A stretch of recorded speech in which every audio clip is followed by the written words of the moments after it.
Hello, gamers, and welcome to the GAU Podcast. We are live in the Microsoft Store in the Prudential Center in Boston, Massachusetts.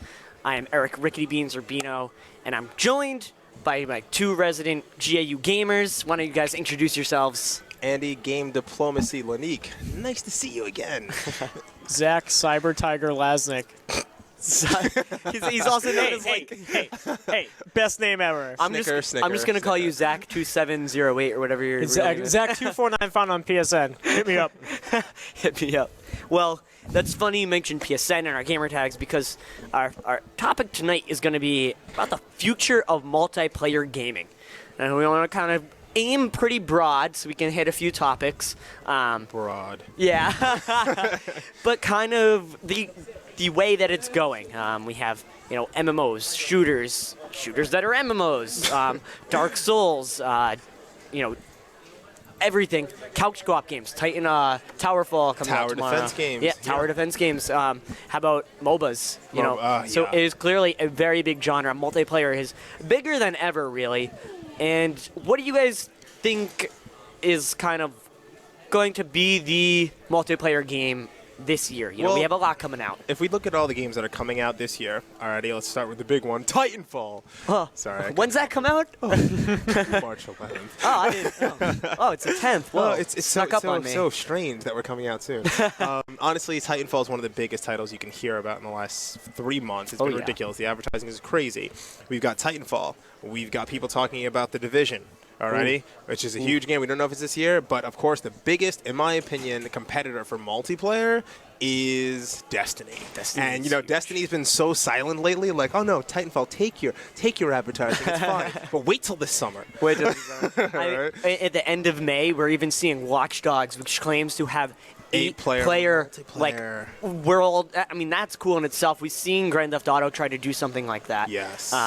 I completely missed that. Yeah. It's interesting that this multiplayer gaming has taken on a different face. It's no longer you're sitting on the couch playing with somebody. You're kind of playing, maybe your friend, maybe you never even met the person before. Yeah. And I also make plenty of friends online. I've never seen them in face to face, but I know Wacko Woody is always going to be online to play Dead Nation with, stuff like that.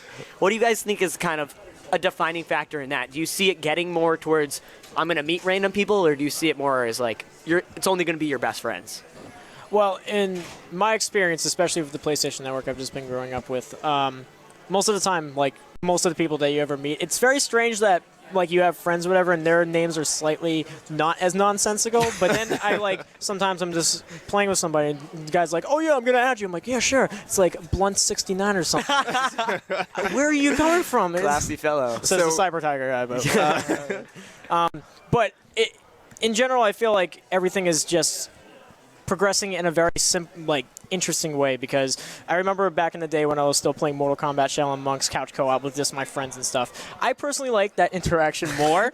I like the person, having a person right next to me and actually chilling out with them. It's a better vibe, especially when you're just on Call of Duty and you have some English kids making fun of you for oh, whoa, you screwed up this one play. Good British accent. Yeah. Yeah, that's my old man, no British accent English kid. Makes no sense. Twitch has shown us that we all like to play together. Yep. There is an aspect of multiplayer that is still appealing, that we have more people in the room, we have attraction, we have more people who love what we're doing. So that attraction's great. And I think multiplayer now is just becoming a thing that companies are trying to figure out, all right, how do we get these guys to play together, even if it's competitive? We don't need a strong MLG-like team to have fun together, but, I think there's a certain game that somebody wants to mention that has a very different aspect of multiplayer. Yeah, Star Wall. Star Wall. Who knows about Star Wall? I don't know a thing about Star Wall. Okay, so that was a trick. No, I'm joking. If people want to learn about Star Wall, go check it out. Really good indie game in Unity. But what I do want to bring up, which I've not shut up about all day today, I'm sure everyone from GAU can definitely talk about. Agree with me, is Dark Souls 2 is also coming out today. That's right, Titanfall. You're not the only person that's going to have the spotlight on you today. Mm-hmm. And that game is going to be awesome. I've been playing that since Demon's Souls in 2009 on the PS3 exclusively. Love the gameplay, love the punishing difficulty. Played Dark Souls 2 since 2011 when it came out on release. I got the PC version because YOLO, and I just kept going over and over again. And I personally love the gameplay. And then on the flip side, it's made a lot of other games seem much more shallow and pathetic. Why don't you explain kind of what the multiplayer aspect of that game is like? Because I still have no freaking clue what the hell's going on. All right, so it's a relatively simple concept, but it has so much depth to it. That's usually how most of the gameplay and mechanics in Dark Souls works in the first place. It gives you the simple controls, but there's so much depth of how those controls can be used in certain situations. So, for example, in Dark Souls 2, there's a couple ways you can do it. You can summon people into your world that will help you beat area bosses, and once they've helped you beat area bosses or their time has expired in your world, they go back to their world and get something cool.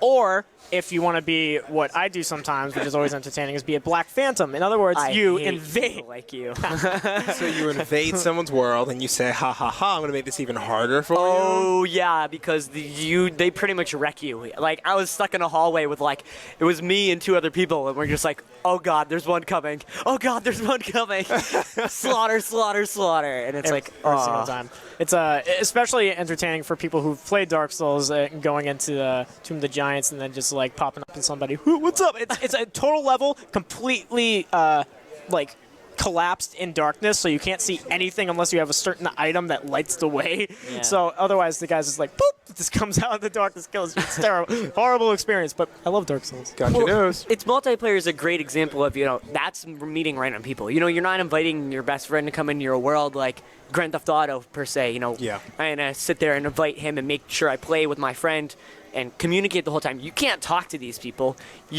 Well, okay, let me give a little development on that. So for Demon Souls and Dark Souls, there was no, people, maybe some friends would connect on Skype and be able to play and stuff like that. Yeah. Otherwise, there's no game chat or anything like that. You could do some taunts, which are hilarious, but there's no audio in regards to, talking or whatever. Then how can I talk to you in this game? Yeah, how do we communicate? Now, so this was very controversial when it was announced. Dark Souls 2 has a chat function. Okay. It has it. But the way I have been led to believe that the way it functions is because so many gamers were pissed about this. But there has to be a couple of conditions met in order to have successful game chat. One, both players need to have the option on. You can turn it on or off. If both of them do not have it on, then there's no chat at all. Okay. And 2, I believe. Yeah, no, that's it. So can you still leave? Can you still leave the notes on the ground? You can. So there's also that's a normal gameplay function though. So I mean, it's still multiplayer when you think about it. Because if you're not connected to the internet, you don't get those messages. Correct. That's the way you can choose to play. Except for the tutorial, which I've heard a couple things are different in this playthrough, but most messages, sometimes everything in the tutorial are messages that were left by the developers. But then afterward, any other messages you see, such as I know some of my favorites are praise the sun, amazing chest ahead. I mean, please try rolling, and it's right next to a cliff, and you're like, okay, and you roll over a cliff. I Damn trust this random message. Well, before this turns into a Dark Souls. Yeah, right. Okay. I mean, I got to say that there's been certain aspects of multiplayer that have blown me away. The number one example I have of pushing multiplayer to the point where I couldn't believe that was a multiplayer game, Journey. Yeah. And no one's going to argue with me. Journey did something that I couldn't believe. And I was just like, I don't know who you are. I don't know if you're a human. I didn't know the game had multiplayer until someone told me afterwards. But I just found myself completely, actually worried about the other player because we were trying to get through this difficult part. I haven't had a game do that to me since that experience. Maybe I'd like to see that in more of my games. But, I mean, Resident Evil has tried multiplayer for years now.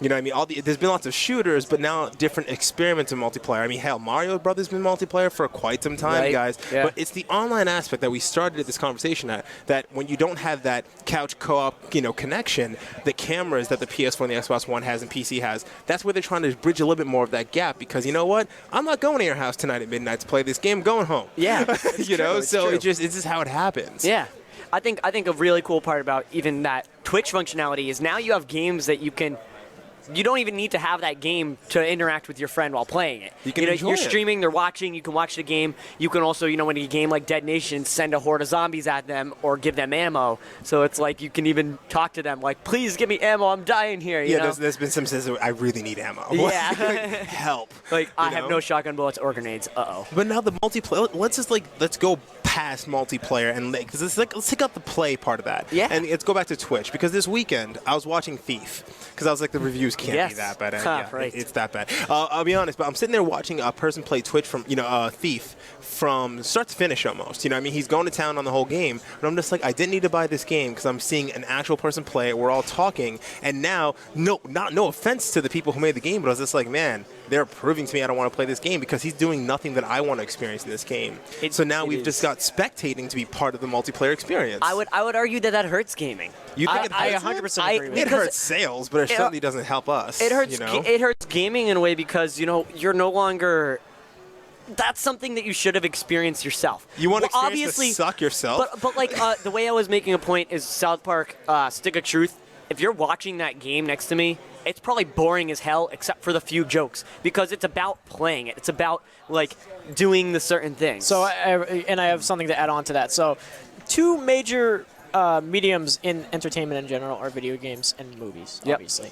When you view a movie online versus viewing a movie in the theater, like you can argue about it, but you see the movie, you know what I mean? You still had the same experience. Exactly, but when you play the game, when you play a game and watch the game, it's like sort of like you can't split up the two. It's because some people might watch the entire thing, and if it's a really highly cinematic game because it's starting to blur the lines and stuff, that's different. But if you like, for example, if you watch Dark Souls on Steam, you're not going to be able to see everything. If you watch Journey, it doesn't give the same feeling. You know what I mean? Because you're cutting off literally half of the entire experience. Your visual and your actual like feeling and your playing and your emotion and everything like that. I mean, how many times have you guys been watching a stream and they're like, "Where? I can't find that," and you're like, "It's right there." Yeah. Get it. And it's like frustrating. It's like I think it hurts the gaming experience a little bit, especially for sometimes it's your option to watch it. I'm sorry. It's your option to watch. Sometimes it's a lot of people get a little tired of commentary and stuff like the era of Game Grumps and this stuff.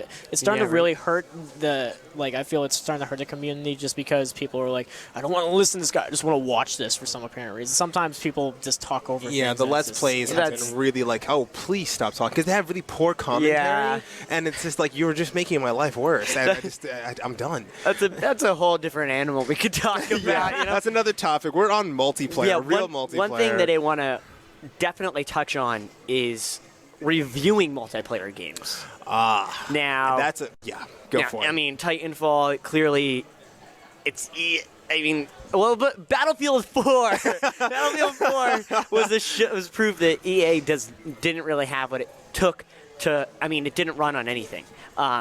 So if something like that happens, it's still got good reviews because they played it on special machines. Now, IGN reviewed Titanfall. They didn't give it a number because they said, we want to see how it plays on the night of. On a game like that, it's huge. But a game like Dark Souls, if the internet doesn't work on the first night, is it the same problem? I would say no, just because, and that's something that's a problem with a lot of next-gen console stuff in general. Like, when you have multiplayer-only games, especially when the servers go down years later, the games are completely useless, like gone and everything. But with Dark Souls, it has that functionality, but I've been able to play playthroughs without any sort of online functionality before.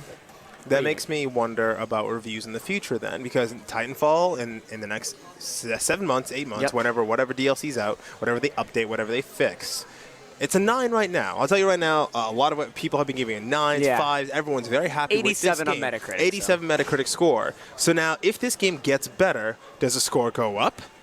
Or if it performs poorly, it's... I don't want to knock EA, but if we can't play that game tonight, and everyone's just like, I don't know what these reviewers are talking about, they'll go on the whole they've been paid off tangent, and then who knows what's going to happen now? Yeah. So what do we do to fix that? How do we fix that? Do they wait? Do you wait? People have an obligation. I mean, there's definitely some people who aren't going to buy the game until they see a review, and there's plenty of them. Yeah. I think I'm very proud of IGN for taking that step because no one else, actually very few people are. But IGN's like, you know what, though? We know what we're all about. I'm not sure what IGN's thinking when it comes to the sake of sales because, your review actually does affect sales. One of the websites is power enough to actually affect sales when they're waiting on it. I mean, it could do something. So I'm actually all for either splitting your review between campaign and multiplayer like Killzone got, or... Well, there's no campaign for Titanfall, so that falls into a whole other category. all together. It's a multiplayer It only honestly game. all Yeah. does fall down to like a lot of the general population does just look at a review and like, oh, I instantly don't like this game. Yep. For example, my girlfriend does have Thief and she actually really enjoys it. I know a lot of the new people that a lot of the old gamers and the old fans of Thief hate this new one. Yeah. But it's all down to personal preference. If you like a game, go for it, man. You shouldn't have to prove it to anybody. As long as you enjoy it, that's all that matters. Castlevania, Lords of Shadow 2. Yeah, but in the light of Sorry. in the light of that, in the light of that, like it also comes down to if the game doesn't work, it should be told. You should be told it doesn't work, and it should not have a score that works. SimCity being a great example of that. It didn't work. Diablo 3, on the other hand, was praised by critics. 3 weeks in, it started to show its colors and started to crack around the edges, and then now Loot 2.0 is out and people are happy again.